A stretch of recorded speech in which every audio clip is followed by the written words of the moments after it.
Hey guys, tonight we're taking a truly unsettling journey back to the brutal, blood-soaked sands of ancient Rome's Colosseums and amphitheaters. We're not focusing on the gladiators themselves or the roaring crowds. Instead, we're pulling back the crude linen curtain to uncover the horrifying job of being a doctor for Roman gladiators. Forget sterile operating rooms, modern medical ethics, or the Hippocratic Oath as you know it. You're about to discover a grim reality where your immense medical skill was constantly challenged by horrific injuries, your compassion tested by ruthless owners, and your very profession became inextricably linked to the brutal exploitation of human life. This wasn't a life of serene healing. It was a desperate, often morally compromising, battle against death and decay, where your patients were property and profit dictated your practice. Frankly, you probably wouldn't survive the first day in the gladiatorial infirmary without longing for a simple, less gruesome, and far less ethical life as a common Roman physician. So before you get comfortable, take a moment to like the video and subscribe, but only if you genuinely enjoy what I do here. Tell me, where in the world are you tuning in from, and what time is it for you right now? Now, dim the lights, maybe turn on a fan for that soft background hum, and let's ease into tonight's journey together. You find yourself suddenly standing in the cramped, dimly lit infirmary of a ludus gladiatorial training school, perhaps in Capua or Pompeii. Sometime during the 1st or 2nd century CE, the air is thick with the pervasive smell of unwashed bodies, stale blood, or rough herbs, and an underlying scent of fear and despair. The sounds from the training arena, the clang of weapons, the grunts of exertion, the shouts of the doctores gladiatorial trainers constantly echo through the flimsy walls, a grim soundtrack to your daily work. You are a medicus, a doctor. A man for medicine was largely a male profession of skill and learning, possibly a freedman or even a respected citizen, but your expertise is now dedicated to the most brutal profession in the Roman Empire. This is a grim calling, where you are a doctor to the doomed and your ethics are constantly compromised. The path that led you to become a gladiatorial doctor was often a complex one. For some, it might have been born out of necessity. Perhaps you were a freedman, a former slave who gained medical training through your master, and the ludus offered one of the few guaranteed, though brutal, forms of employment. For others, it might have been a unique opportunity for specialized training and practical experience. Gladiatorial combat, with its predictable, often severe, injuries, provided an unparalleled environment for learning anatomy, wound care, and emergency surgery in a hands-on, if horrific, manner. The famous physician Galen, for instance, gained much of his early experience and knowledge working as a doctor for a gladiatorial school in Pergamon in the 2nd century CE. He meticulously studied anatomy by observing and treating the gladiators' wounds, gaining insights that would inform his medical writings for centuries. Imagine a future medical pioneer, learning his craft in a blood-soaked infirmary, patching up men only for them to return to the arena. It truly sucked to learn medicine through human meat. However, your profession, while demanding immense skill, was fraught with profound moral compromise. Your primary patient population was gladiators, that's mostly slaves, condemned criminals, or desperate volunteers. They were not free men with autonomy over their bodies. They were valuable commodities marmora, or marble, as the Lanistae sometimes called them, in which the Lanista, the owner and manager of the gladiatorial school, had made a significant financial investment. Your purpose was not primarily to heal for the patient's well-being or to ensure their long life. It was to patch them up efficiently, to return them to fighting fitness as quickly as possible, and to preserve the lanista's investment. Your medical decisions were often dictated by profit, not compassion. The lanista held absolute power over the gladiators, and by extension, over you. He had invested heavily in acquiring and training these fighters, and he expected a return on his investment if a gladiator was too severely injured to fight again, or if your treatments were deemed too slow or ineffective. He might simply order the gladiator to be killed for various reasons, including cost saving on upkeep or sold off as less valuable labor. Your job was to keep them alive and functional for the arena, not to act as their advocate or to deny the lanista's will. Imagine arguing with your boss about a patient's long-term care, knowing he just sees them as a depreciating asset. It really sucked to be a doctor who worked for a slave owner. Your medical expertise, therefore, was always in service to the spectacle. You were patching up men only for them to return to almost certain death or horrific injury in the arena. Over and over again, the triumphs of your healing were temporary, always leading back to the bloody sand. This profound ethical dilemma, this constant tension between your oath, even if unwritten, the moral code of a healer, and the brutal reality of your situation would be a source of immense psychological stress. You were a healer by trade, but a cog in a machine of violence by profession. The conditions of your medical practice were far from ideal. Your infirmary in the ludus would be basic, not a modern hospital. It would likely be a cramped, poorly lit, and unsanitary space filled with the groans of the wounded. Your tools would be simple, often unsterilized, and your understanding of hygiene limited by ancient knowledge. You would constantly battle infection, which claimed far more lives than combat itself. One common misconception is that all ancient Roman doctors were highly respected and operated independently.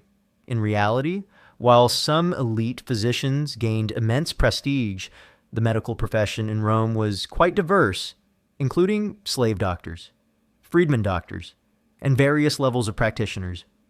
Doctors for gladiators, while possessing specialized skills, operated within the grim confines of the ludus, a context that, despite their specialized knowledge, often put them in a morally ambiguous and subservient position to the lanista, Galen's own writings, while detailing his medical advancements, also hint at the pragmatic and sometimes brutal realities of working in a gladiatorial school, where efficiency and cost-effectiveness were paramount.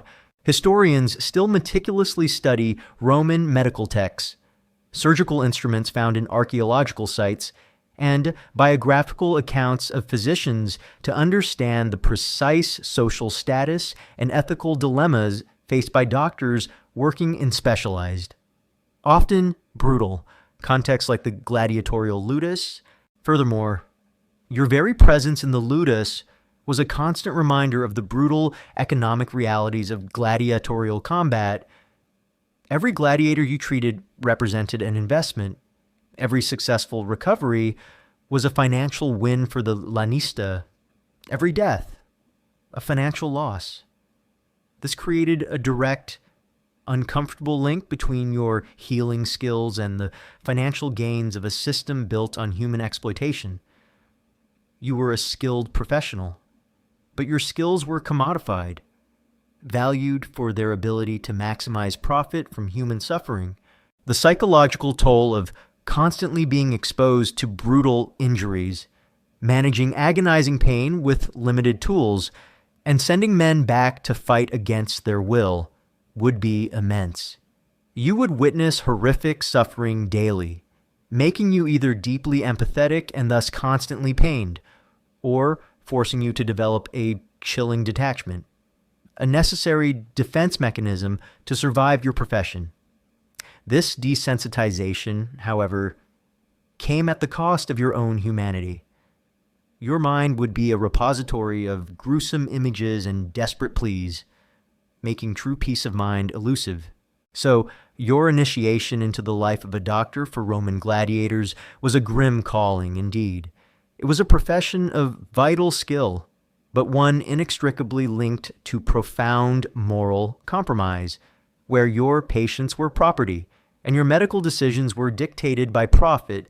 This inherent ethical abyss, this constant tension between healing and exploitation, was the first, and perhaps most defining, aspect of the horrifying job of being a doctor for Roman gladiators. Having embraced the grim calling of a gladiatorial doctor, you are immediately plunged into the brutal reality of your medical workspace, the ludus infirmary. Forget sterile, well-equipped hospitals. This was a crude, unsanitary, and perpetually pain-filled environment, a stark battlefield against death and decay, making your daily practice profoundly horrifying. Imagine your infirmary within the gladiatorial school, the ludus. It's likely not a dedicated, purpose-built medical facility, but a simple, often cramped room or a series of small cells, converted for medical purposes. The air is thick with the pervasive smell of stale blood, sweat, rough herbs used for poultices, and an underlying stench of infection and decaying flesh. The sounds from the training arena, the clang of metal, the grunts of exertion, the sharp cracks of the rudess training staffs used for punishment constantly echo through the flimsy walls, a grim soundtrack to your daily work. This was a place where suffering was endemic and comfort was a luxury. It truly sucked to have your operating theater smell like a slaughterhouse. Sanitation was rudimentary at best and often non-existent. There was no understanding of germ theory. You wouldn't know that invisible microorganisms caused infection. Your hands, while washed in water, wouldn't be truly sterile. Your instruments, typically made of bronze or iron, would be reused after merely being wiped clean or rinsed in unboiled water. Carrying bacteria from one patient to the next, bandages would be made from unsterile cloth, and poultices from herbs, some with mild antiseptic properties, many with none, applied directly to open wounds. Imagine the pervasive filth, the bloodstains, and the general squalor, turning your very workspace into a breeding ground for deadly pathogens. It really sucked to operate in a cesspool. The lighting in the infirmary would be dim and unreliable, relying on natural light from small windows or doorways during the day, and flickering. Smoky oil lamps or candles after dusk meant much of your work was done in shadows. This poor illumination made it incredibly difficult to meticulously examine wounds, perform delicate procedures, or accurately assess a patient's condition, increasing the risk of errors and exacerbating the existing dangers of infection. Imagine trying to stitch a deep gash by the flickering, dancing light of a single lamp, your vision constantly battling the shadows. It really sucked to literally work in the dark. Your medical tools were simple and often terrifyingly crude by modern standards.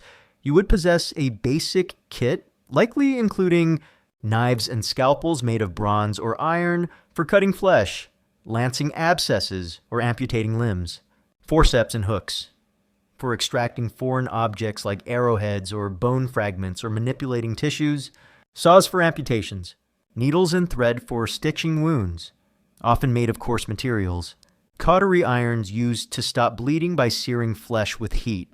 A terrifyingly painful process, these instruments, while effective for their basic purpose, were used without modern sterilization, turning them into direct vectors for infection, making every intervention a double-edged sword. The patients themselves contributed to the unsanitary environment.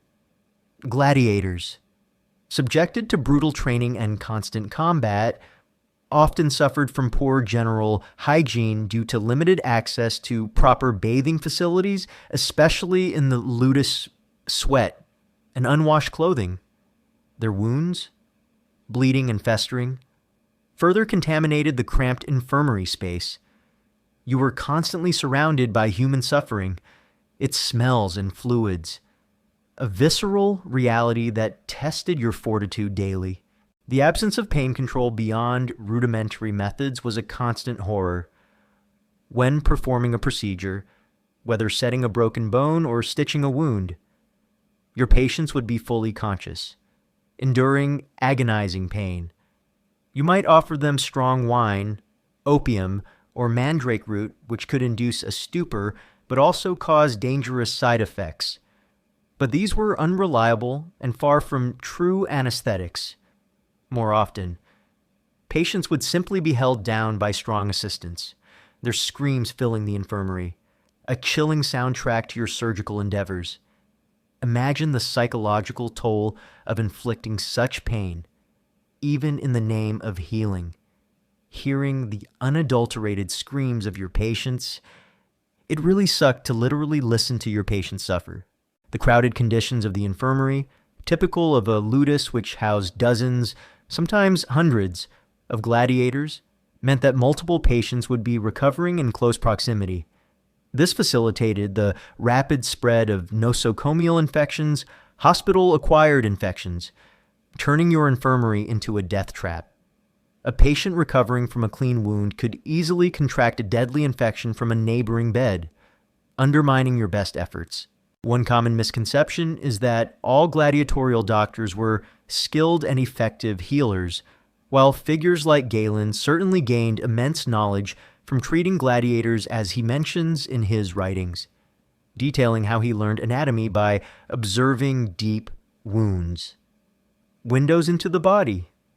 Many Medici and gladiatorial schools might have had more rudimentary training, perhaps as former barbers or military medics, focused primarily on patching up fighters for immediate return to the arena, rather than long-term patient well-being.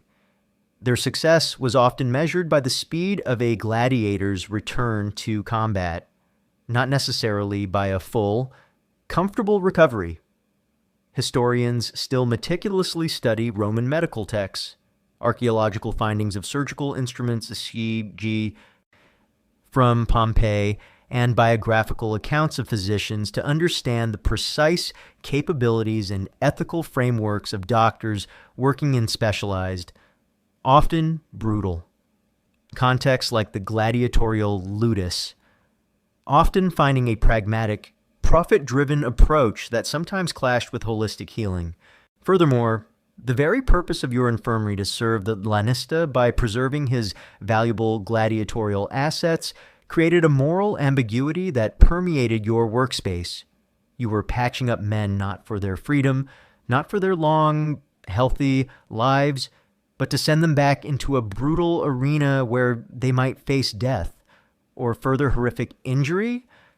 Your healing skills were part of the machine of exploitation, making every successful recovery a bittersweet victory. Knowing its true cost, this constant ethical dilemma, this dissonance between your healer's instinct and your professional obligation, was a persistent, silent agony. The psychological toll of working in such an environment would be immense. You were constantly surrounded by agonizing pain, severe injuries, and the pervasive reality of death, the smells, the sights, the sounds of suffering would be a daily assault on your senses. This continuous exposure to extreme trauma, combined with the ethical compromises of your profession, would lead to desensitization, moral fatigue, or profound psychological distress. Your mind would be a repository of gruesome images and desperate pleas, making true peace of mind elusive, transforming your noble calling into a perpetual nightmare. So, your daily practice as a doctor for Roman gladiators was defined by the brutal reality of the ludus infirmary. It was a crude, unsanitary, and perpetually pain-filled environment, rife with deadly infections, dimly lit and cramped, where your medical skills were tested against horrific wounds, often without effective pain control. This constant battle against death and decay made worse by primitive hygiene and ethical compromises, was a defining, profoundly horrifying aspect of your job, ensuring that your healing hands operated in a constant state of misery, having settled into the brutal reality of the ludus infirmary. Your daily work as a doctor for Roman gladiators immediately immersed you in a horrifying gallery of brutal wounds. Forget clean cuts and simple fractures. You faced a constant parade of grievous, often disfiguring, injuries inflicted by the relentless violence of gladiatorial combat, making your medical practice profoundly horrifying. Imagine the scenes that would unfold before you after a major gladiatorial spectacle, or even a particularly intense training session. Gladiators, often carried or dragged from the arena, would be brought to your infirmary, their bodies a testament to the savagery of their profession. The injuries you had to treat were not merely diverse, they were designed for maximum impact and visual spectacle, ensuring a constant flow of complex, life-threatening trauma. You would confront lacerations and deep gashes from swords, gladi or psyche, that could cleave through flesh, muscle, and sometimes even sever limbs. Imagine a deep gash running across a gladiator's thigh, gaping open to reveal muscle and bone, bleeding profusely onto the floor. You would have to meticulously clean as best you could with unsterile water and rudimentary solutions, and then stitch these wounds with coarse needles and thread. Without any understanding of microscopic infection, the process would be agonizing for the gladiator, his screams echoing in the infirmary, and mentally grueling for you, knowing the pain you were inflicting in the name of healing. It truly sucked to stitch a body back together, knowing it would be torn open again soon. Puncture wounds from spears, hastas, tridents, fucinae, or daggers. Pugiones were also terrifyingly common. These narrow, deep wounds could pierce vital organs like the lungs, liver, or intestines, leading to severe internal bleeding, infection, and often a slow, agonizing death that defied your limited medical understanding. Imagine a trident's prong having pierced a lung, causing the gladiator to cough up blood, his breath shallow and rattling, as you desperately tried to staunch the flow or relieve the internal pressure with crude instruments. These were often invisible killers, their true damage hidden beneath the skin, confounding your ability to treat them effectively. Blunt force trauma from maces malae, warhammers, or the heavy boss of a shield could cause devastating injuries, even through armor. You would face concussions and skull fractures. A heavy blow to the helmet could cause massive concussions, knocking a gladiator unconscious, leading to severe headaches, dizziness, memory loss, or permanent brain damage. Skull fractures, visible or internal, were incredibly dangerous, risking brain swelling, bleeding, and almost certain death without modern neurosurgery. Broken bones, ribs, collarbones, arms, legs, and even spinal vertebrae were common sites of fracture from powerful blows or falls. Imagine manipulating a shattered limb, trying to set the bone with rudimentary splints while your patient screamed in agony. Without pain relief, improperly set bones would lead to permanent deformities, chronic pain, and limited mobility, ending a gladiator's career or leaving him crippled for life. Internal organ damage. A severe blow to the torso could cause internal bleeding or rupture internal organs, leading to agonizing pain, shock, and a slow, agonizing death from peritonitis or hemorrhage, all hidden beneath an unbroken skin. These were the most frustrating cases where your patient would waste away, and you could do little but observe. Being unhorsed or trampled in the arena also led to a unique set of brutal injuries. Gladiators could be thrown from chariots, dragged by horses, or simply fall in heavy armor, only to be trampled by other combatants or horses. This could result in crushing injuries, massive internal damage, fractured spines, or broken necks, often proving immediately fatal or leaving the gladiator paralyzed, a grim fate that you would have to oversee. It really sucked to see a broken man who was once a warrior. The sheer volume and frequency of these horrifying injuries were overwhelming. After a major spectacle in the amphitheater, your infirmary would be flooded with dozens, if not hundreds, of wounded gladiators, all requiring immediate attention. You would work tirelessly, often for hours or even days on end, moving from one bleeding, suffering body to the next, patching them up as best you could, knowing that many were beyond your help and many others would suffer agonizing deaths from infection. Even if they survived your intervention, the raw materials of your work were human bodies, brutalized for entertainment. This constant exposure to extreme violence and suffering would be a profound psychological burden. You would become intimately familiar with the anatomy of trauma, learning from every gruesome wound, but at the cost of your own emotional well-being. This constant immersion in pain and mortality would desensitize you, forcing you to develop a chilling detachment as a coping mechanism, or leaving you perpetually haunted by the suffering you witnessed and could only partially alleviate.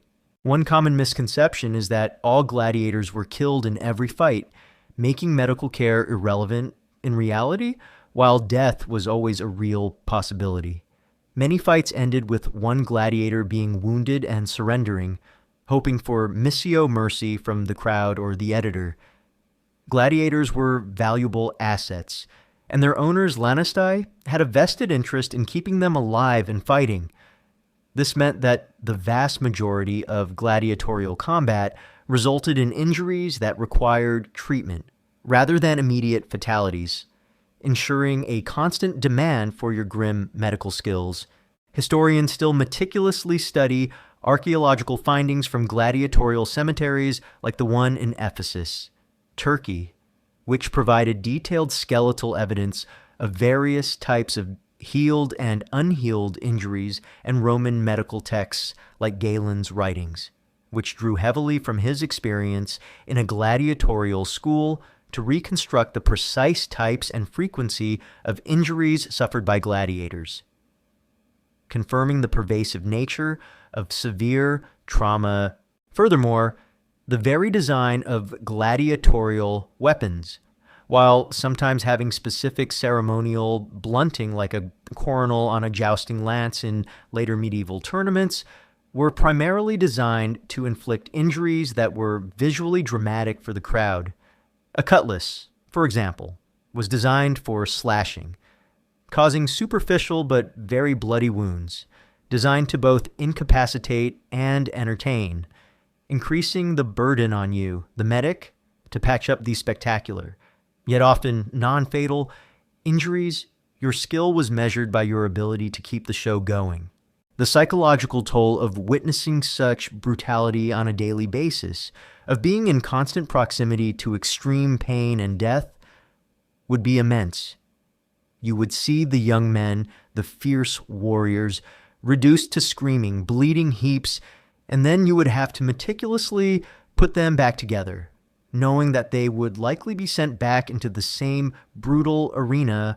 This constant cycle of injury, temporary repair, and inevitable re-injury or death would lead to a profound sense of futility and despair, eroding any idealism you might have once had about the healing arts. So your daily practice as a doctor for Roman gladiators was defined by the relentless, horrifying reality of brutal wounds, from deep gashes and shattered limbs to internal organ damage and devastating concussions. You faced a constant parade of grievous, often disfiguring, injuries inflicted by the savagery of gladiatorial combat. This unending confrontation with extreme trauma requiring crude interventions and causing agonizing pain, was a defining, profoundly horrifying aspect of your job, ensuring that your healing hands were perpetually immersed in the blood and suffering of the arena, even as you faced the constant parade of brutal wounds and the immediate agony they inflicted. Your work as a doctor for Roman gladiators quickly brought you to the terrifying limitations of your era primitive surgery. Forget precise incisions, sterile fields, or effective pain relief. Your daily reality involved crude tools, excruciating procedures, and horrifying risks of infection, making your healing attempts profoundly horrifying. Imagine the scene in your ludus infirmary, a gladiator, perhaps suffering from a compound fracture with bone protruding, or a deep, festering wound that needs lancing, lies before you. There is no gleaming operating theater, no meticulously scrubbed team. Your workspace is a simple, often blood-stained cot in a cramped, dimly lit room. The air is thick with the pervasive smell of unwashed bodies, stale blood, and the faint, unsettling scent of decaying flesh. A constant reminder of the unseen enemies lurking everywhere. It truly sucked to have your surgery performed in a glorified stable. The most shocking aspect for a modern observer would be the lack of effective anesthesia. While Romans knew of certain substances that could induce stupor or dull pain like strong wine, opium or mandrake root, these were unreliable, often had dangerous side effects, and were far from true anesthetics that would render a patient unconscious and insensitive to pain. More often than not, your patients, the gladiators, would be fully conscious during procedures.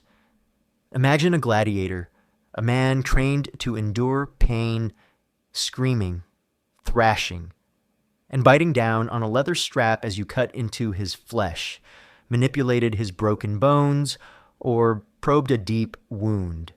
You would rely on strong assistants to physically hold him down, suppressing his natural reactions to overwhelming agony. The psychological toll of inflicting such pain, even in the name of healing, hearing the unadulterated screams of your patients, would be immense, eroding your own empathy as a necessary coping mechanism. It really sucked to literally cut into living, screaming flesh. Your surgical tools were terrifyingly basic and far from sterile. They might be made of bronze, iron, or even bone. And while some showed remarkable ingenuity in their design, they were often reused repeatedly without proper sterilization between patients. A knife used to lance one gladiator's pus-filled abscess might then be wiped clean with an unsterile rag, or simply rinsed in unboiled water and used to stitch another's wound, directly transmitting bacteria from one body to the next.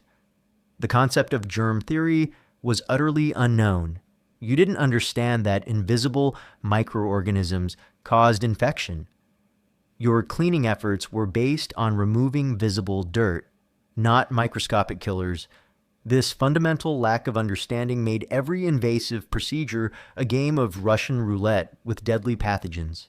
Common surgical procedures you would perform, all without modern hygiene or pain control, included amputations for severely infected, gangrenous, or irreparably crushed limbs.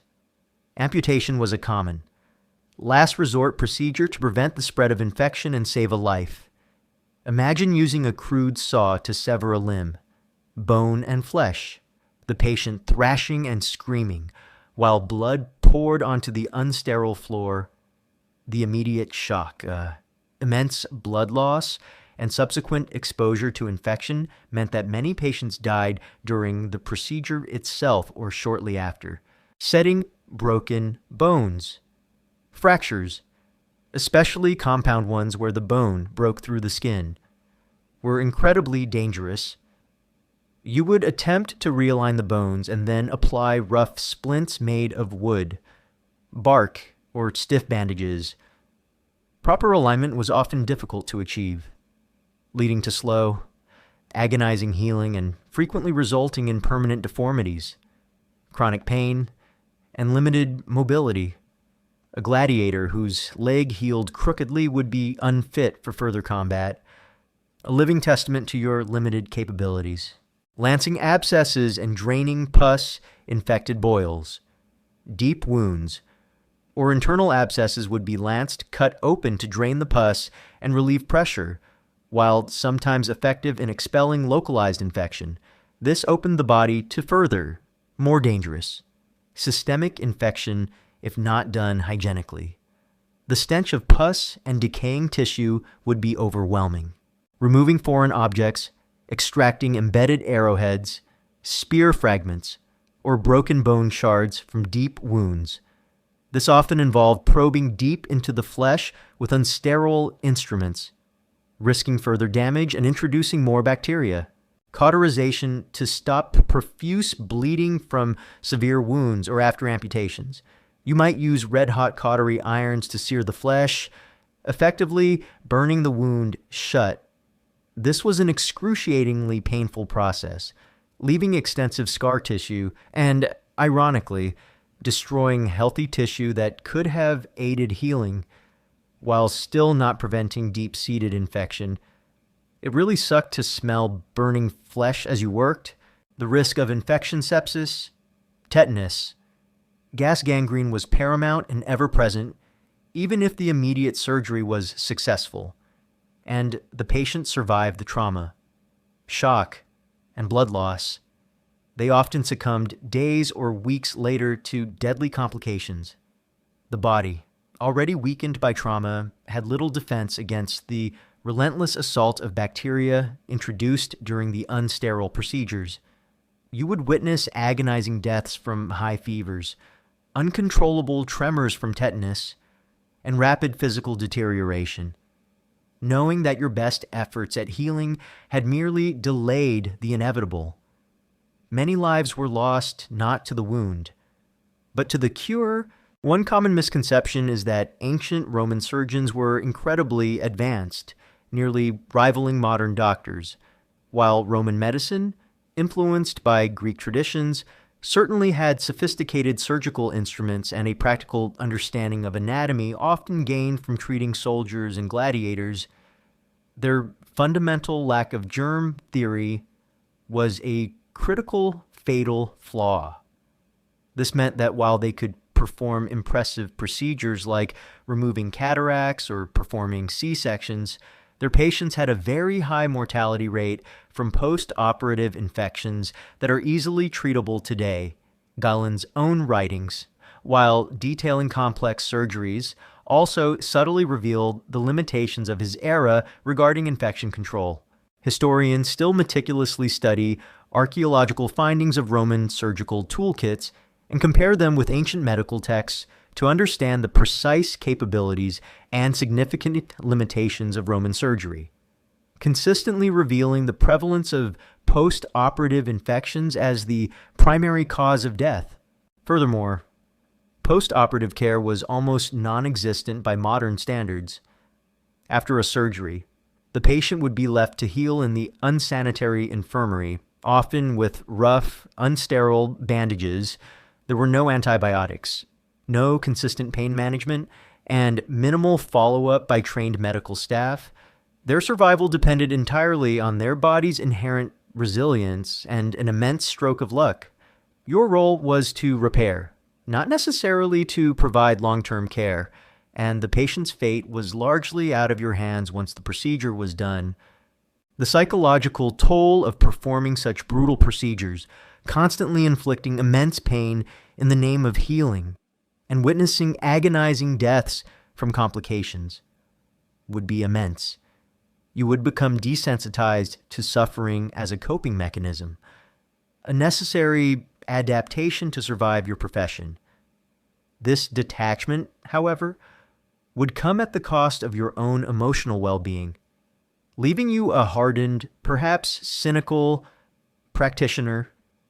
Your mind would be a repository of gruesome images and desperate pleas, making true peace of mind elusive, transforming your noble calling into a perpetual nightmare.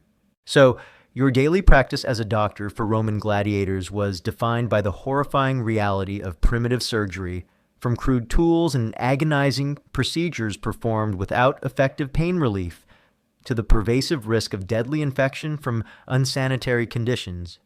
Your healing attempts were a constant battle against overwhelming odds, this brutal necessity, transforming every intervention into a profound act of pain and a gamble with death, was a defining, profoundly horrifying aspect of your job, ensuring that your medical skills were honed in a constant state of misery and blood-soaked despair.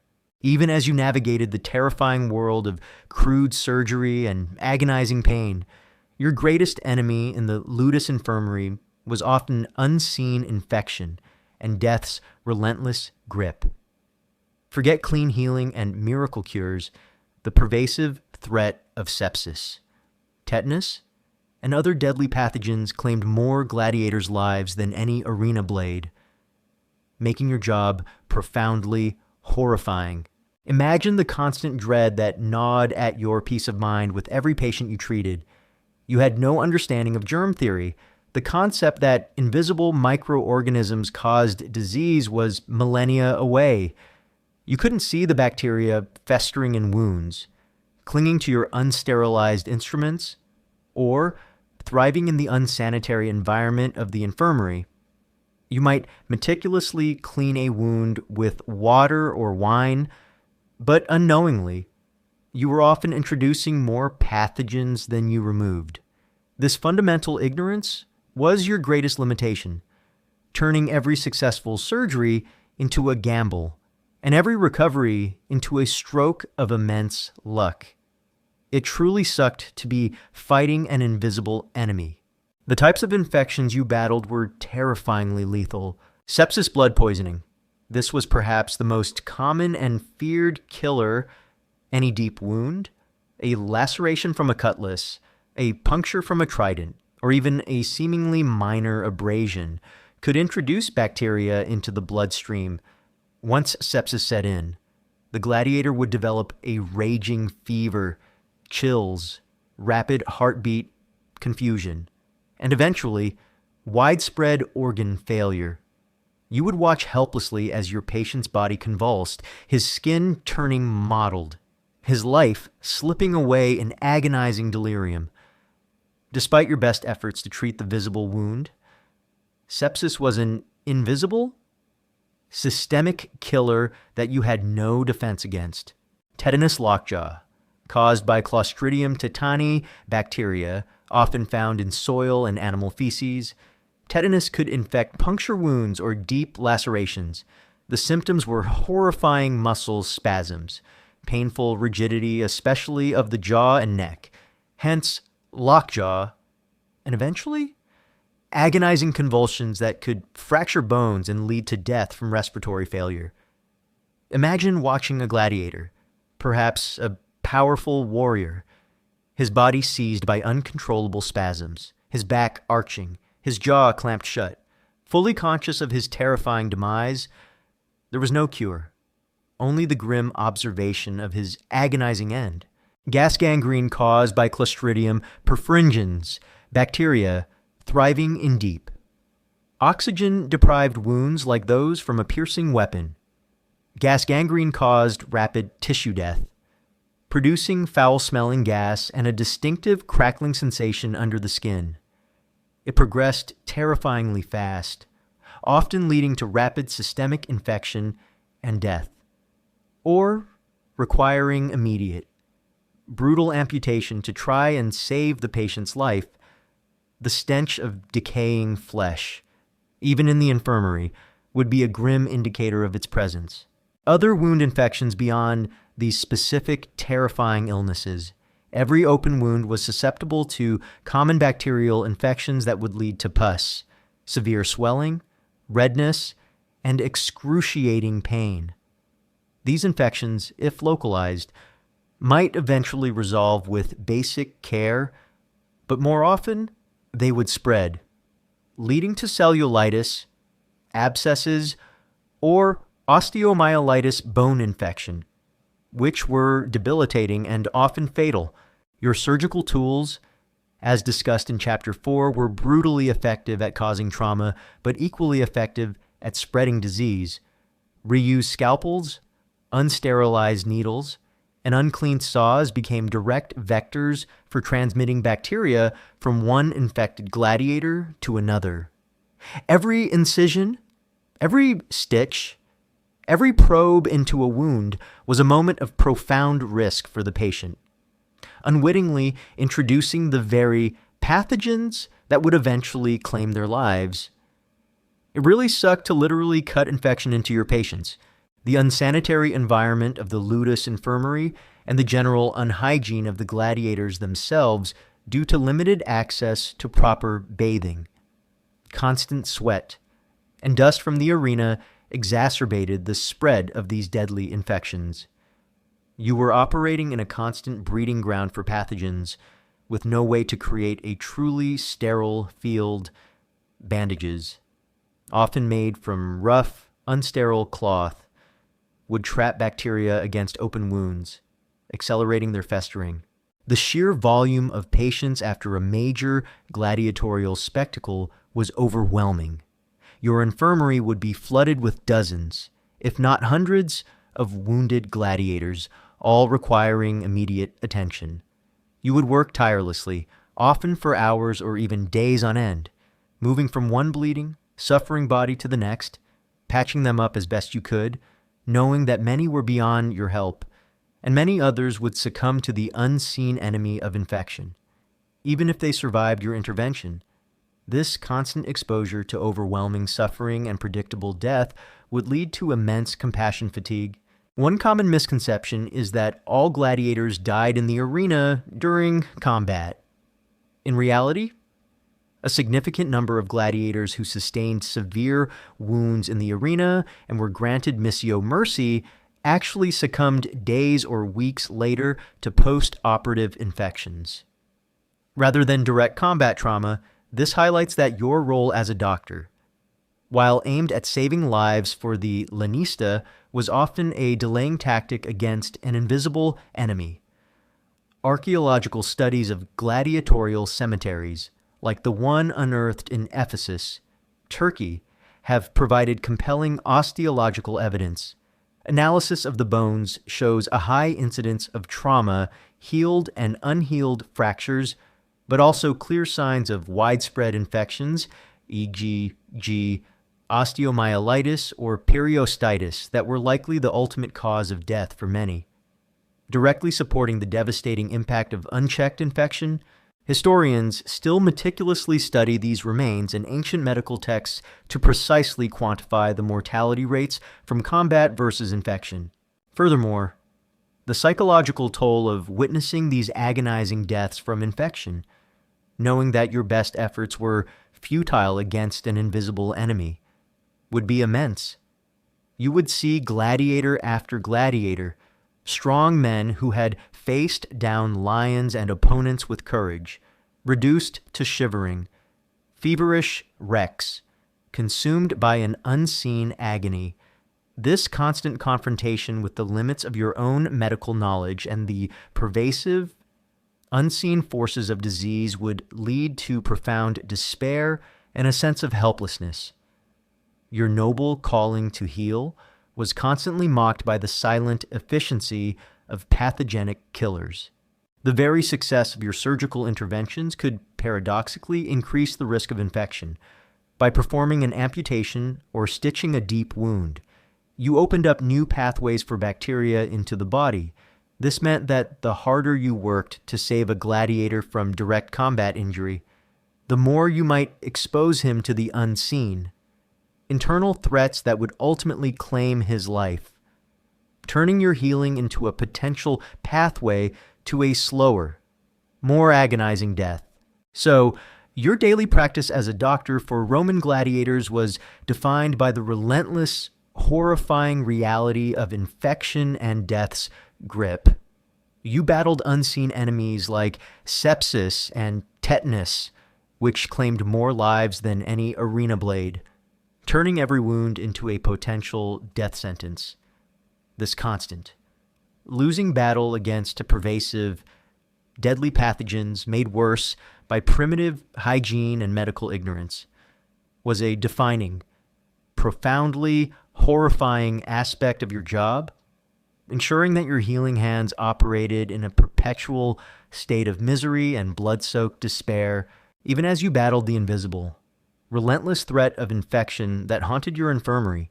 Your work as a doctor for Roman gladiators demanded a very specific and often brutal kind of medical expertise bone doctors, patching up bodies for more combat. Forget holistic healing or long-term comfort. Your primary goal was to mend shattered limbs and reassemble broken bodies, not for their well-being, but to return them to the lists, making your job profoundly horrifying. Imagine the gladiator lying before you, his leg twisted at an unnatural angle, his arm hanging limp, a bone perhaps visibly protruding through the skin after a crushing blow from a mace or a fall from a chariot. These were not just simple fractures. They were often severe. Comminuted shattered into multiple pieces breaks, compound fractures where the bone broke the skin, or agonizing dislocations. Your skills were constantly tested by the sheer severity of the trauma. It truly sucked to be an ancient bone specialist. Your approach to setting broken bones was pragmatic. If crude, there were no X-rays to precisely diagnose the extent of the damage or guide your realignment.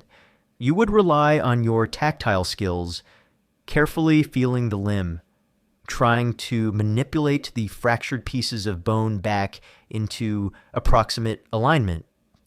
This process, often performed without proper anesthesia, as discussed in Chapter 4, would be excruciatingly painful for the gladiator, his screams echoing in the infirmary as you pulled, twisted, and pushed his shattered limb. You would have assistants physically holding him down while you worked by touch and intuition. Once the bones were roughly aligned, you would apply splints. These were typically made from simple materials like wood, reeds, or bark, often padded with linen. These splints would be bound tightly with bandages, designed to immobilize the limb and allow the bone to heal, while effective for basic immobilization. These splints were often uncomfortable, could rub raw against the skin, and were prone to slipping. The healing process would be slow, agonizing, and often result in improper alignment, leaving the gladiator with a permanent deformity, chronic pain, or limited range of motion. Imagine a gladiator, once agile, now limping permanently or unable to fully extend an arm, a constant reminder of your imperfect healing. It really sucked to fix bones that stayed broken. For dislocations, you would use forceful manipulation. Imagine pulling and twisting a joint back into its socket. A sudden, sharp pain for the gladiator, followed by a moment of immense relief if successful. However, improper manipulation could cause further damage to ligaments and tendons, leading to chronic instability in the joint. Your goal was simply to get the joint back into place, enabling basic function, not necessarily long-term stability or comfort. The ultimate purpose of your bone-mending skills was clear: to return the gladiator to the arena. The lanista had invested heavily in these fighters, and a gladiator with a broken bone represented a significant financial loss. If he couldn't fight again, your success was measured by your ability to make him functional enough for combat, not by his long-term well-being or comfort in retirement. This profit-driven motivation often meant pushing gladiators back into training, and then into combat, before they were fully healed, risking re-injury or exacerbating existing problems. Imagine sending a man back to fight knowing his leg was still weak from a recent break. It truly sucked to heal someone just for them to get hurt again. This focus on functional recovery rather than holistic healing meant that many gladiators, even if they survived multiple injuries, lived a life of chronic pain and disability. Their bodies would be a roadmap of old, poorly healed fractures. stiff joints, and limited mobility. Testaments to the demands of their profession and the limitations of ancient medicine.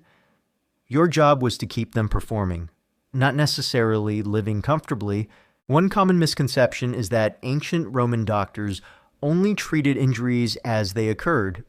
In reality, they also had a remarkable, albeit rudimentary, understanding of rehabilitation and specialized diets, which we'll discuss further in Chapter 7, designed to promote bone healing and physical recovery. They would prescribe specific exercises within limits and dietary regimens for injured gladiators to regain strength and mobility. However, these were often implemented in highly unsanitary conditions and without modern understanding of infection, often undermining their best efforts. Historians still meticulously study paleopathological evidence from gladiatorial cemeteries like the one in Ephesus, which shows a high incidence of healed fractures, some clearly misaligned, suggesting both frequent injuries and persistent attempts at mending them. Even if imperfectly, this provides direct proof of their constant battle with bone trauma. Furthermore, the very act of transporting a severely injured gladiator from the arena to the infirmary, and then to a recovery bed, was often brutal in itself. Imagine a man with a shattered leg being roughly handled, his screams of pain amplified by every jostle. The initial moments after a severe injury were often as traumatic as the injury itself, setting the stage for the challenging medical interventions that followed. You were dealing with bodies in extreme trauma, and every movement was painful. The psychological toll of constantly fixing bodies only to send them back to such extreme violence would be immense. You were intimately aware of the suffering these men endured, and the near certainty of their re-injury or death. This constant cycle of brutal trauma, your limited ability to truly heal, and your professional obligation to send them back to fight would lead to profound moral fatigue, or a chilling desensitization that allowed you to continue your grim work. You were a healer in a constant, bloody loop of violence. So, your daily practice as a doctor for Roman gladiators was defined by your specialized role as a bone doctor, patching up bodies for more combat, from setting shattered limbs with crude splints to manipulating agonizing dislocations without anesthesia. Your efforts were focused on functional recovery, not patient comfort. This brutal necessity, designed to preserve valuable assets for the arena at any human cost, was a defining, profoundly horrifying aspect of your job, ensuring your healing hands operated in a constant state of misery and blood-soaked compromise. Even as your hands meticulously mended shattered bones and battled unseen infections, your expertise as a doctor for Roman gladiators extended beyond mere trauma care to encompass their unique diet and overall health management. Forget modern sports nutrition. Your task was to fuel these fighters, not necessarily to cure them holistically, making this aspect of your job profoundly horrifying. Imagine the gladiators' daily sustenance. As discussed in a previous episode, the brutal reality of being a gladiator in the Roman Empire. Chapter 3. Their diet was surprisingly peculiar, almost entirely vegetarian. The primary staple was barley, consumed as a thick gruel or porridge hordeari, often mixed with beans or other legumes. Meat was a rare luxury, served infrequently. Your role, as the medicus, was to ensure this high-carb diet provided sufficient calories to fuel their intense physical exertion. It truly sucked to be a dietitian for a human battering ram. This specialized diet had a very specific purpose to promote the development of a layer of subcutaneous fat. Your task in overseeing their diet was to contribute to this protective layer. This fat, acting as a natural padding, was believed to absorb some of the impact from blows. potentially preventing weapons from immediately reaching vital organs, or at least making the wounds more superficial. For the Roman crowd, a gladiator bleeding profusely but continuing to fight was the ultimate entertainment. This fat layer helped facilitate those dramatic, yet not immediately fatal, injuries. So you were literally optimizing their bodies to take a hit more spectacularly. It really sucked to literally fatten up your patients for a show. Beyond the basic barley and legumes, your dietary recommendations would include specific supplements for bone health. Archaeological evidence from gladiatorial cemeteries shows remarkably high bone density in gladiators, attributed to a concoction known as bone ash, or calcium drink. This was a bitter, gritty liquid made from plant ashes rich in calcium mixed with water or vinegar. You, as the doctor, would likely administer this or ensure its regular consumption, believing it strengthened their bones against the immense impacts of combat.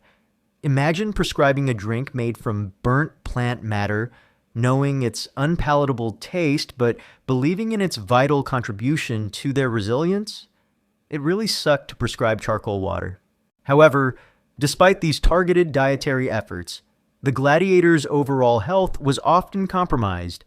The almost entirely vegetarian diet, while providing ample carbohydrates, could be deficient in certain essential nutrients like some B vitamins found more abundantly in meat or a diverse array of fresh produce.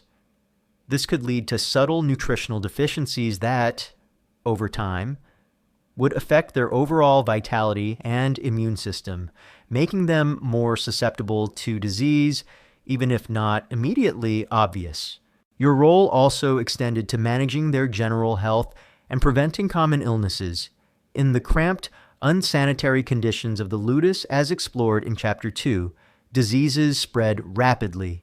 You would constantly battle against dysentery from contaminated food or water, various fevers, and chronic skin infections. Your interventions might include prescribing rudimentary herbal remedies for digestive issues, recommending basic hygiene practices like frequent hand washing, though germ theory was unknown, or isolating sick gladiators if possible to prevent wider outbreaks. This was a constant, exhausting battle against invisible enemies that often claimed more lives than the arena itself. It really sucked to fight a microbe war with herbs and luck. The dietary regimen was also designed to manage weight and energy. Gladiators needed to be powerful, but not overly heavy in a way that would hinder their agility. You would meticulously control their portions, ensuring they received enough calories for intense training and combat, but without becoming excessively sluggish. This delicate balance, dictated by the Hellenistas' demands, was part of your daily oversight. One common misconception is that all gladiators were treated as top-tier athletes with perfect diets and optimal health, while they were valuable assets, and their diet was scientifically designed by ancient standards for their specific profession. Their overall well-being was secondary to their fighting performance. The primary concern was their ability to fight effectively and survive wounds, not necessarily their long-term health or comfort.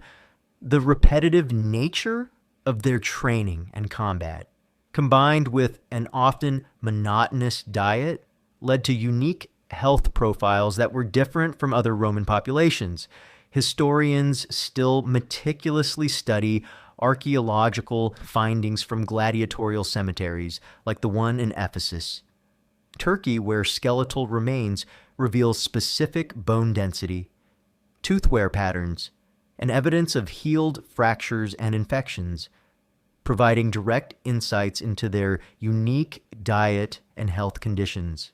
This osteological evidence strongly supports a diet rich in carbohydrates and calcium, consistent with ancient texts.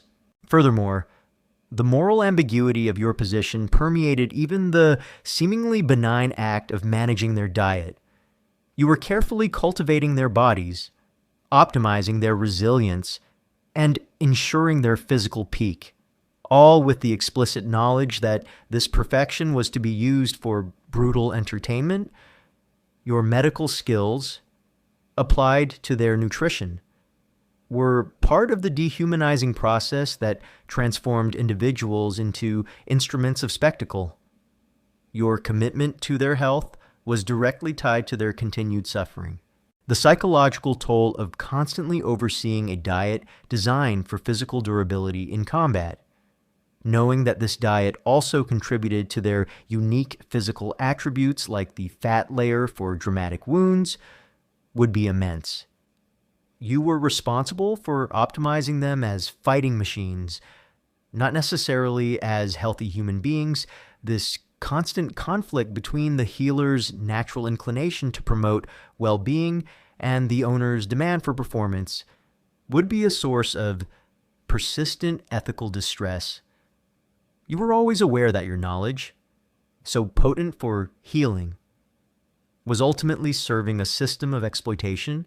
So your work as a doctor for Roman gladiators extended to their diet and health management, a specialized and often morally compromising task. You fueled their bodies with unique, high-carb regimens and prescribed gritty calcium drinks, not for their holistic well-being, but to make them resilient combatants. This constant oversight, ensuring their bodies were optimized for the brutal realities of the arena, was a defining, profoundly horrifying aspect of your job, ensuring that your medical skills were inextricably linked to the perpetuation of human spectacle and exploitation, even as you meticulously managed their diets and painstakingly mended their broken bones. Your life as a doctor for Roman gladiators was perpetually defined by a chilling, overarching reality, the Lannista's will. Forget the Hippocratic oath or ethical considerations. Your patients were mere property, and your medical decisions were ultimately dictated by profit, not compassion, making your job profoundly horrifying. Imagine the dynamic in the Ludus infirmary. You were a skilled medicus, a professional dedicated to the art of healing. However, your services were not rendered to free individuals with their own desires and rights.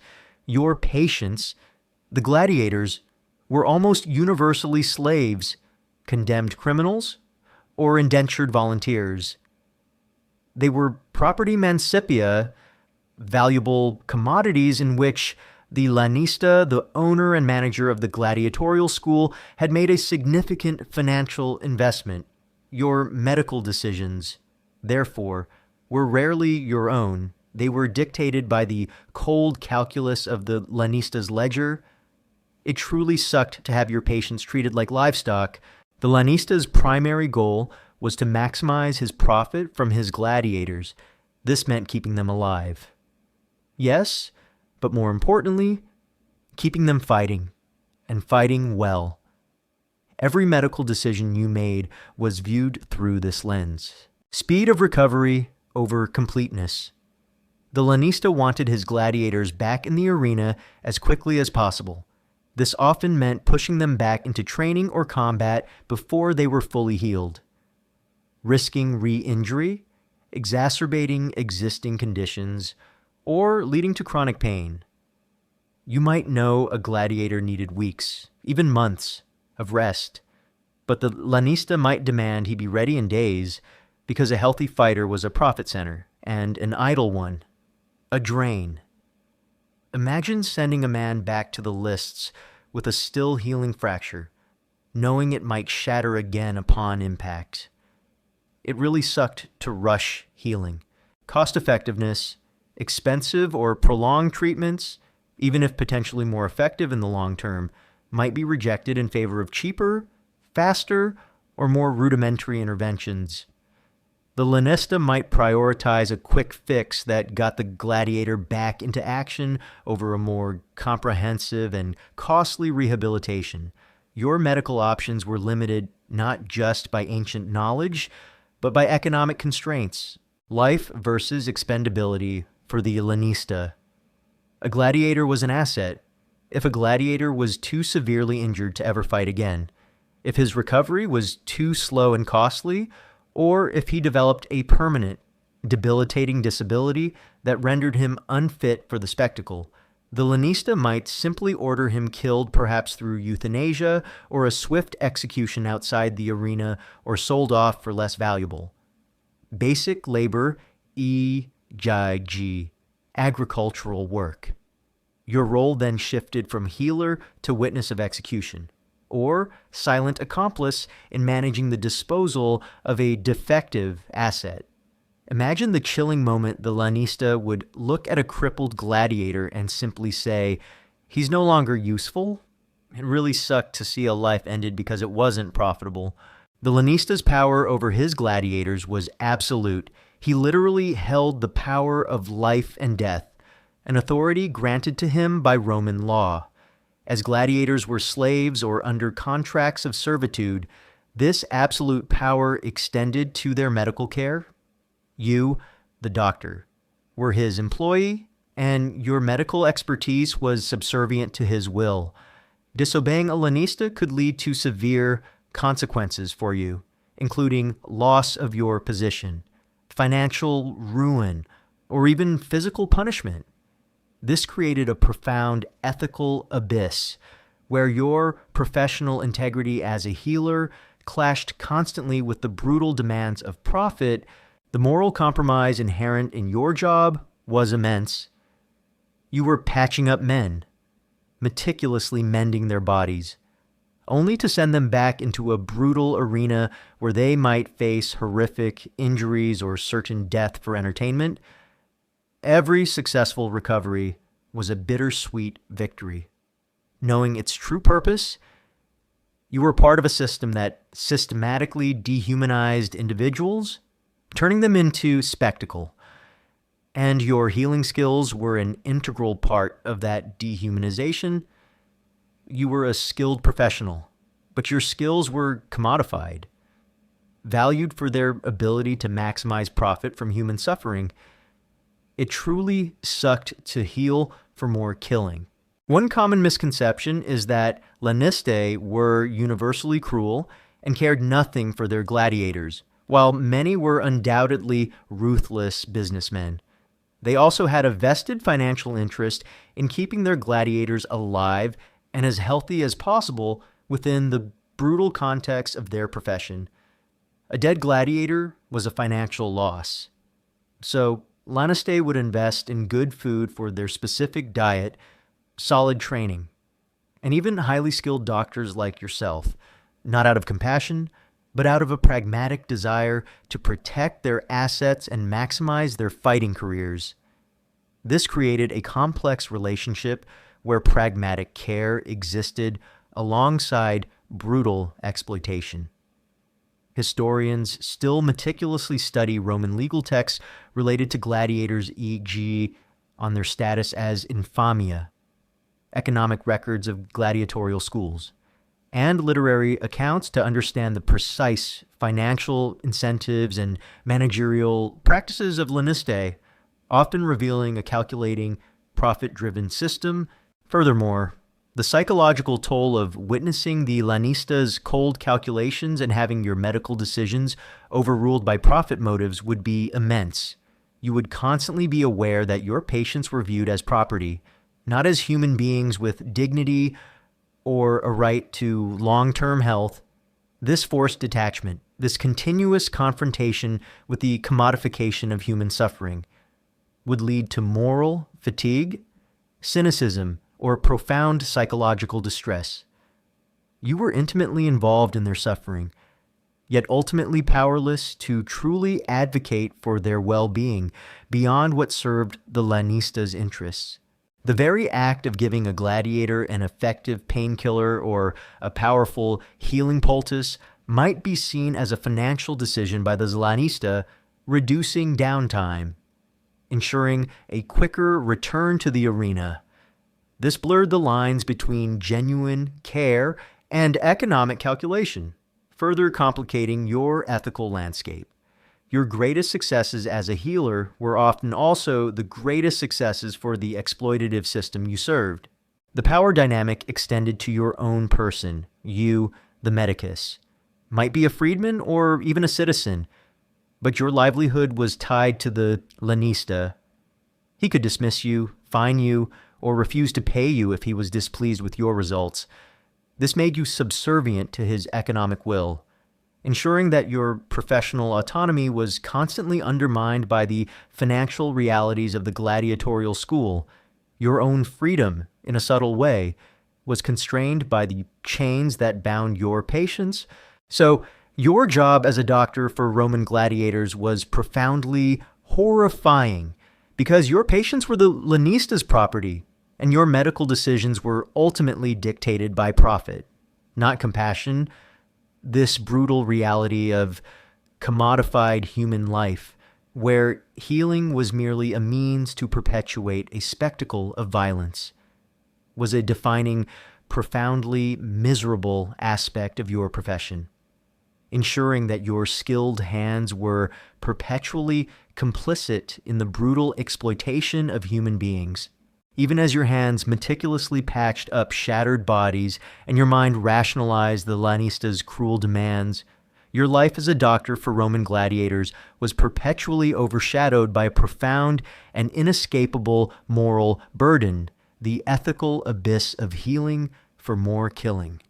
Forget the Hippocratic oath as a guiding light. Your skills were twisted to serve a system of brutality, making your job profoundly horrifying. Imagine the constant internal conflict. You were a medicus, a healer, trained to alleviate suffering, to save lives, and to restore health. Yet, your patients were not treated as individuals with a right to well-being. They were assets, instruments for public spectacle. Your very purpose, as defined by the ludus, was to patch them up just enough to return to an arena where they might be horrifically injured again or killed. Your healing hands were inextricably linked to the perpetuation of violence and exploitation.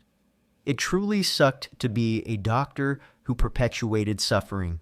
The gladiators themselves, your patients, were caught in this brutal cycle.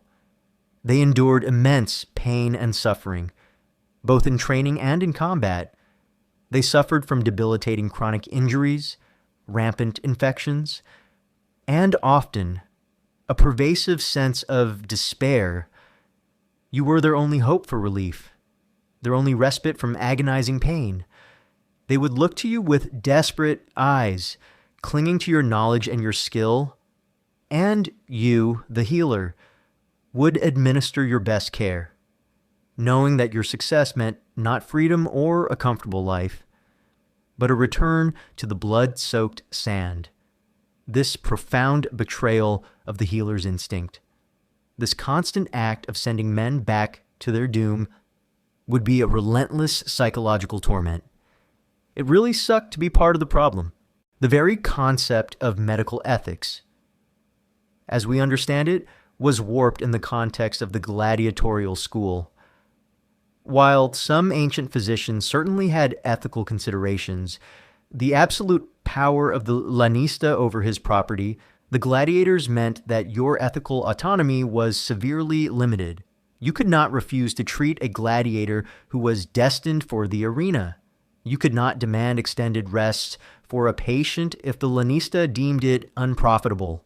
Your professional judgment was often subservient to economic gain and the demands of the spectacle. Your moral compass was constantly being pulled in two directions: your training to heal and your job to exploit. This ethical abyss often manifested in specific, chilling ways. Treating for performance, not well-being. Your success was measured by how quickly you could get a gladiator back into the lists, not by his long-term health. This meant prioritizing quick fixes, even if they compromised long-term recovery or caused chronic pain. A gladiator might be put back into combat with a still healing fracture or a partially recovered infection, risking catastrophic re-injury or death, simply because the lanista needed him to fight. Witnessing forced combat.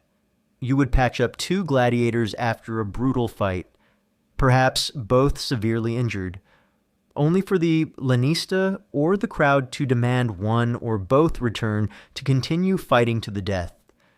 Your medical intervention merely delayed the inevitable or prolonged the suffering.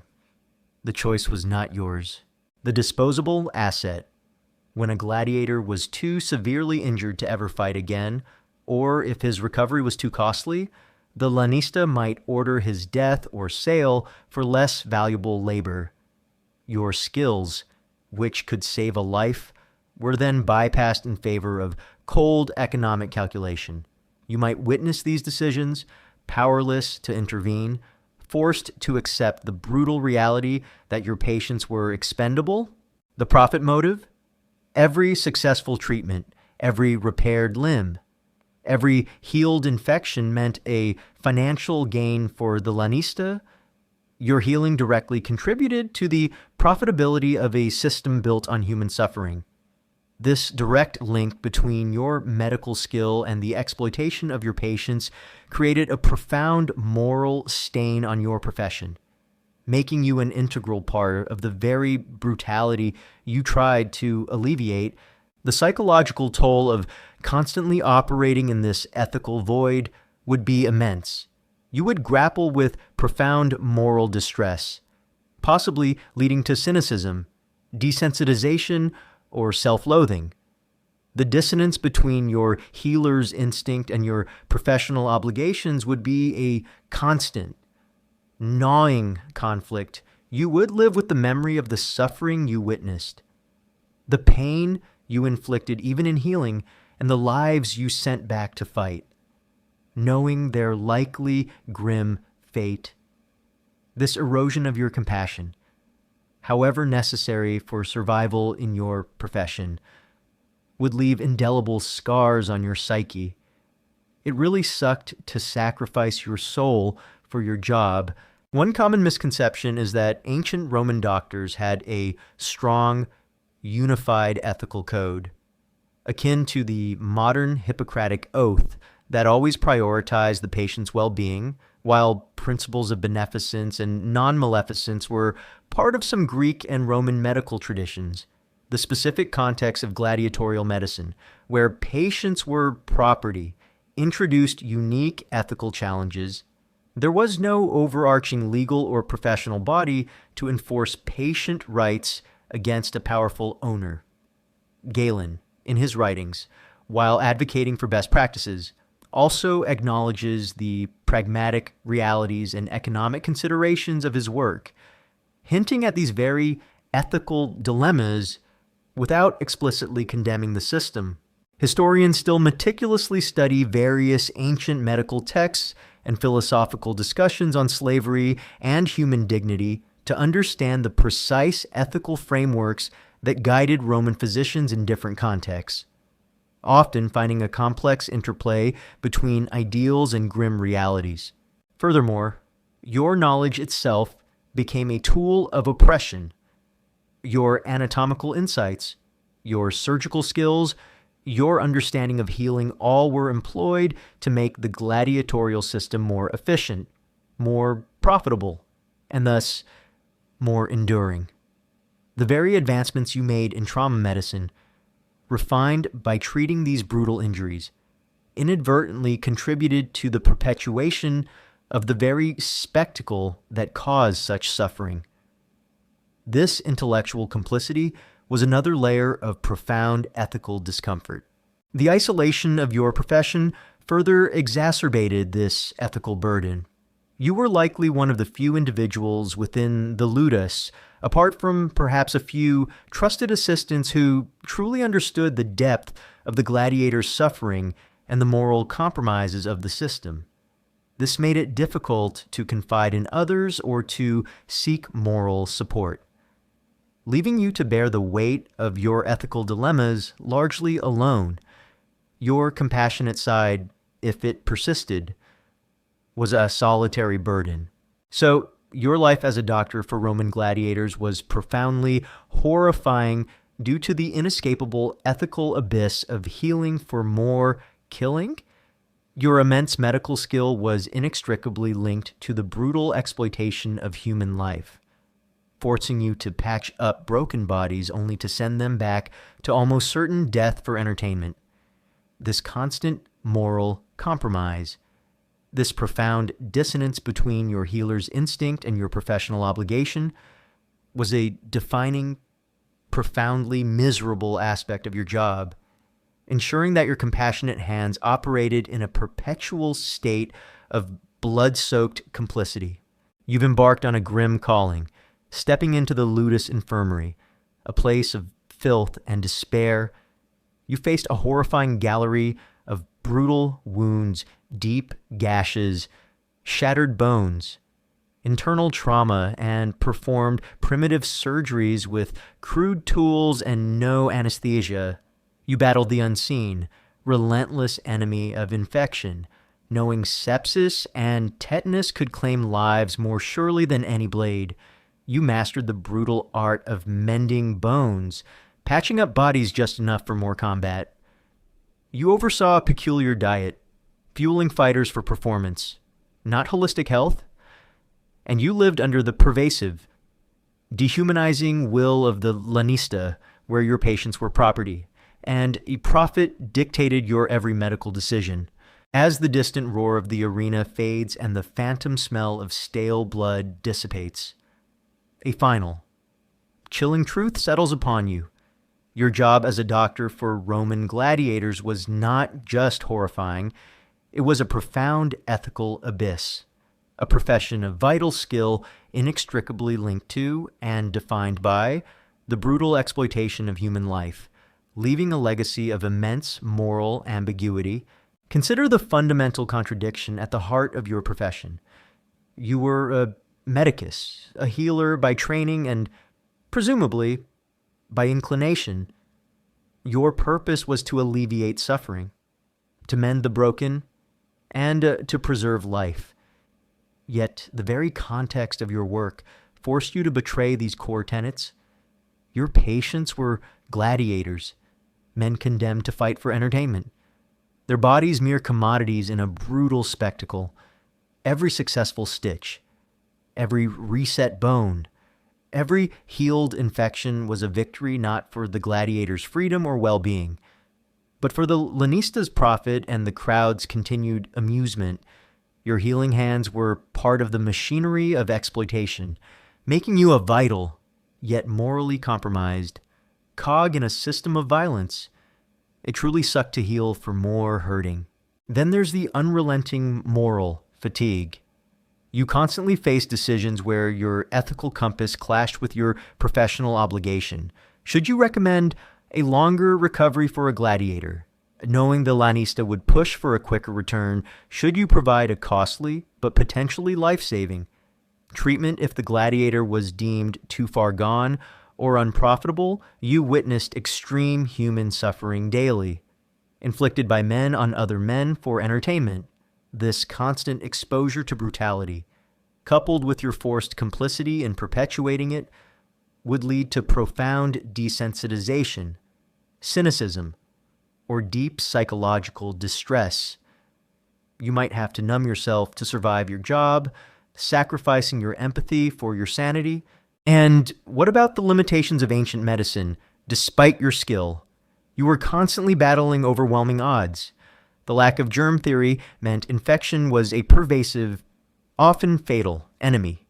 Your tools were crude, your pain relief rudimentary, and your knowledge of internal ailments severely limited. You watch patients suffer agonizing deaths from complications that are easily treatable today.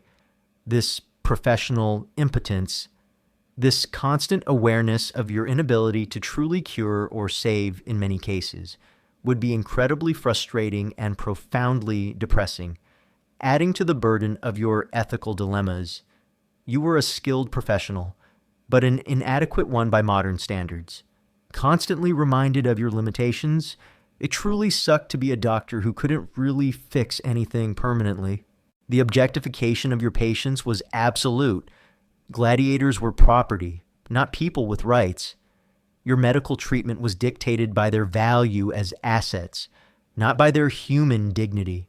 When they were too injured, too old, or too expensive to maintain, They were simply discarded, executed, or sold for lesser labor. You were part of this cold. Economic calculation, forced to treat bodies as mere containers for fighting prowess, this dehumanization of your patients. And your role in it was a constant, horrifying reality, chipping away at your own humanity. Finally, the chilling paradox of your contribution, your work, alongside others like Galen, helped advance trauma medicine in the Roman world. By treating such horrific, consistent injuries, you gained unparalleled anatomical and surgical experience. Your insights into the human body, its resilience, and its vulnerabilities were immense. Yet, these invaluable medical advancements were forged in the crucible of brutal human exploitation.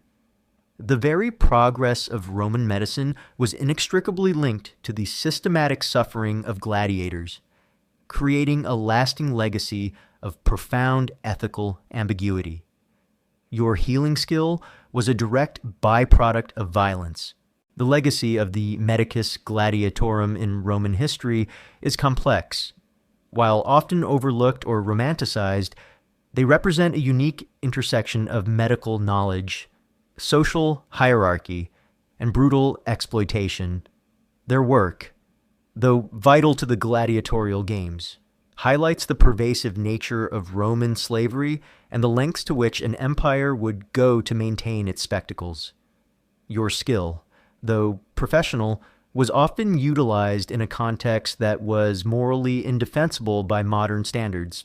One particularly poignant and often overlooked detail is the gladiator's last rites. In some instances, after a gladiator fell in the arena and was condemned, a specialized attendant would deliver the coup de grace, a swift, mercy killing. This often involved a quick dagger thrust to the heart. For you, the doctor, who had perhaps just minutes earlier tried to save that gladiator's life, witnessing this final, ritualized execution of your patient, even by another hand, would be a profound and chilling final act. You were a healer, but you were perpetually surrounded by executioners, ensuring that death was never far from your daily practice. Historians still meticulously study archaeological findings from gladiatorial cemeteries like the one in Ephesus, Turkey, which show clear signs of coup de grace in some remains, agonizing, specific stab wounds in the neck or chest, confirming the brutal finality of these executions even after medical intervention. Ultimately, your life as a doctor for Roman gladiators was a testament to immense skill deployed in an ethical abyss. It was a profession defined by brutal injuries, primitive medical tools, and the constant threat of infection, all within an environment where patients were property. You healed for profit, not always for compassion, ensuring that your vital medical knowledge was inextricably linked to the dehumanizing spectacle of gladiatorial combat. Your legacy, for all its medical advancements, remains profoundly horrifying and morally ambiguous, a chilling reminder of the dark side of Roman glory as you now drift into a deep, comforting sleep. Let the distant cries of the arena and the imagined stench of the infirmary finally subside. You are safe in your own time, far removed from the brutal realities of ancient medicine. May your dreams be peaceful, filled with the quiet certainty of modern medical ethics, compassionate care, and the profound freedom to heal without compromise. A stark contrast to the horrifying truth we've explored tonight. And now, good night, and have sweet dream.